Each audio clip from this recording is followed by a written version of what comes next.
Salut tout le monde, j'espère que vous allez bien les amis. On est parti pour une nouvelle vidéo, encore une fois au programme 10 informations mercato pour ce samedi 6 janvier. On démarre du côté d'Arsenal. Les Gunners qui ont quelques pépins physiques, notamment dans le secteur défensif.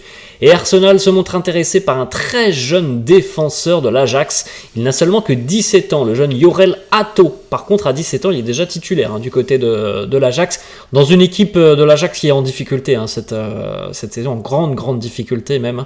L'Ajax qui a vraiment de mauvais résultats, qui a galéré en championnat, qui a galéré en Coupe d'Europe. C'est une équipe véritablement en reconstruction. Mais en tout cas, le jeune Jorel Hato, il montre déjà des qualités assez intéressantes pour son jeune âge de 17 ans. Et les Gunners vont tenter de se renforcer dans le secteur défensif. C'est un projet sur le long terme. Il ne viendrait pas pour prendre une place de titulaire. Il y a quand même beaucoup de monde et des joueurs très expérimentés du côté des Gunners, surtout dans la quête d'un titre en PL. Il faut beaucoup d'expérience, mais en tout cas c'est un projet long terme du côté d'Arsenal pour le jeune Jorel Hato.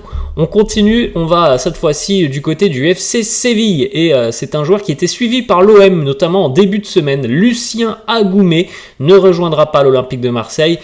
Il y a un accord entre le FC Séville et l'Inter pour un prêt avec une option d'achat qui ne sera pas obligatoire pour Lucien Agoumé. Évidemment, très difficile pour lui de s'imposer du côté de l'Inter. Chez une équipe sévillane qui a des difficultés depuis le début de saison, qui va vraisemblablement lutter pour son maintien, le FC Séville, parce que les résultats sont catastrophiques. Ça va être tout de même un sacré challenge pour lui d'aller prendre du temps de jeu dans une équipe qui est en grande difficulté, qui est en manque de repères. Lui qui ne joue pas beaucoup, c'est un gros pari de sa part. Alors évidemment, il y a beaucoup plus de chances qu'il ait du temps de jeu du côté de Séville que du côté de l'Inter, mais trouver ses repères dans une équipe qui est malade depuis le début de saison, c'est quand même très très compliqué. Donc voilà, il y aura cette possibilité d'avoir du temps de jeu. Est-ce que ça se passera bien ? Bon, l'avenir nous le dira. On enchaîne, on va du côté de l'Angleterre, on retourne en PL avec les Gunners qui cherchent à se renforcer un petit peu sur toutes les lignes.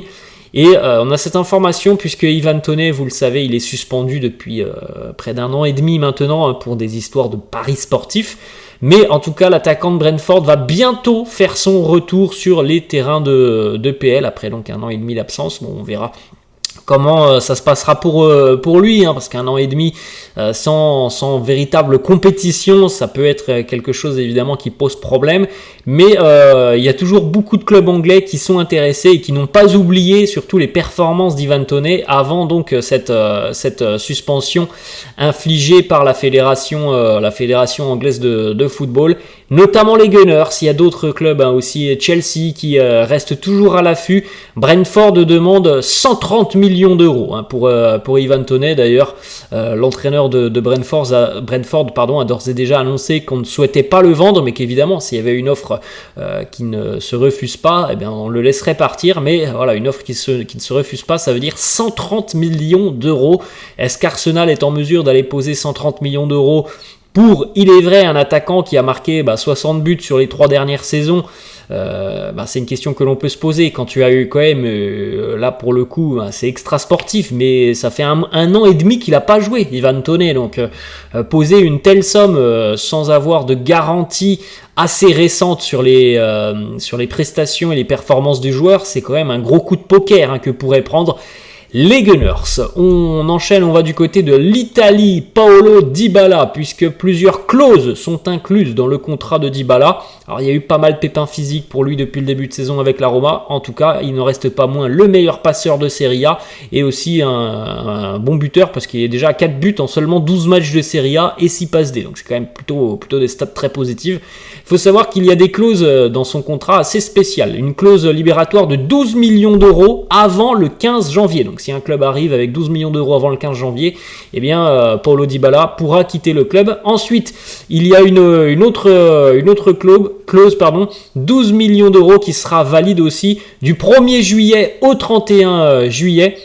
Si un club italien arrive pour, pourquoi pas, lever cette clause, si c'est un club italien, il faut préciser, ça sera la Roma qui aura le dernier mot. En revanche, si c'est un club hors Italie, ça sera à Paolo de décider s'il souhaite continuer du côté de la Roma ou pourquoi pas aller tenter un challenge à l'étranger. C'est déjà qu'il y a des clubs, notamment du Moyen-Orient, qui sont intéressés, et visiblement aussi un club anglais qui reste à l'affût sur la situation de Dybala. On continue, on va du côté de Séville. Séville qui tente de se renforcer, on vient d'en parler, hein, les Sévillans sont en difficulté. Séville est entré en discussion avec Chelsea pour David Datro Fofana, qui était cette saison, en tout cas prêté sur la première partie de saison du côté de l'Union Berlin en Allemagne.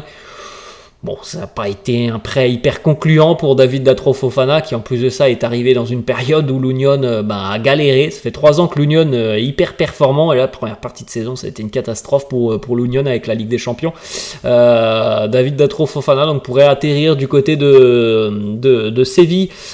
Séville qui a perdu aussi des joueurs importants, hein, qui prennent la direction, et notamment offensivement, qui prennent la direction de la CAN. Donc voilà, ça peut être une alternative pour les Andalous. On continue, on va du côté du Bayern. Alors on le sait déjà depuis quelques temps maintenant, hein, le Bayern est très très très intéressé par Ronald Araujo.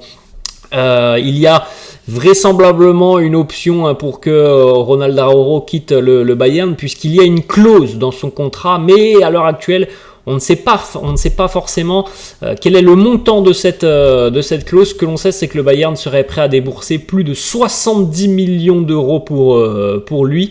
Mais on sait aussi que le Barça, évidemment, pourrait demander un prix beaucoup plus élevé que ces 70 millions d'euros.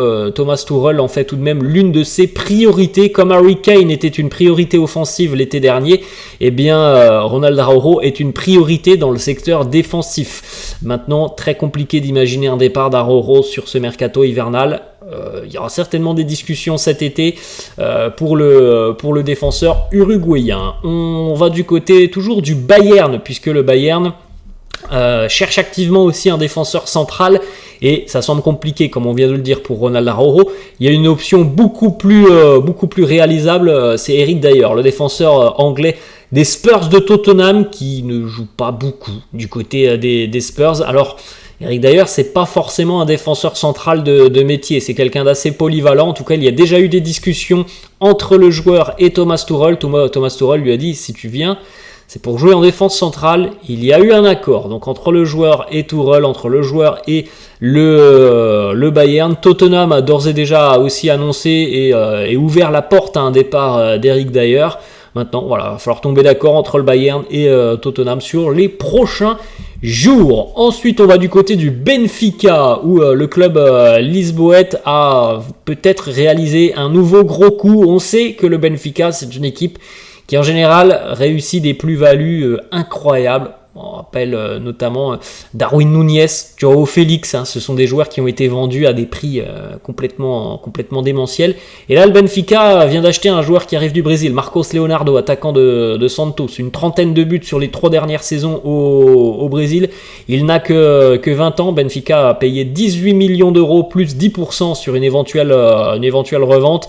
La clause libératoire, elle a déjà été fixée à 150 millions d'euros. Hein, on ne se trompe pas du côté du Benfica. On sait que si le joueur, il commence à marquer une vingtaine de buts sur la prochaine ou les 2 prochaines saisons, on sait très bien que il va y avoir des clubs qui vont être intéressés, notamment du côté de l'APL, et qu'on va récolter un très très très joli billet. Donc encore une fois, ça sent le bon coup, hein, comme d'habitude du côté du Benfica, on travaille très bien sur le mercato. On va du côté de l'Eintracht Francfort avec le retour en Allemagne pour Sasa Kalajic, qui a été du côté de Wolverhampton depuis 2 ans. Bon, c'est pas super bien passé pour Kalajic, hein, lorsqu'il avait quitté Stuttgart, c'était un attaquant hyper décisif en Bundesliga.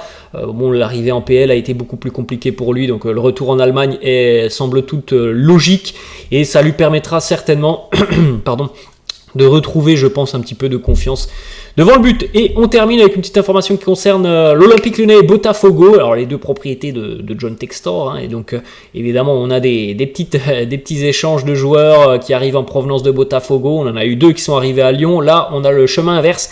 Il quitte Lyon pour rejoindre Botafogo. Jeffinho, qui n'a disputé que 19 matchs à l'OL, 2 buts en 2 saisons. Bon, voilà, un bilan plus que famélique. Et bien il fait son retour au Brésil du côté de Botafogo par l'intermédiaire de John Textor.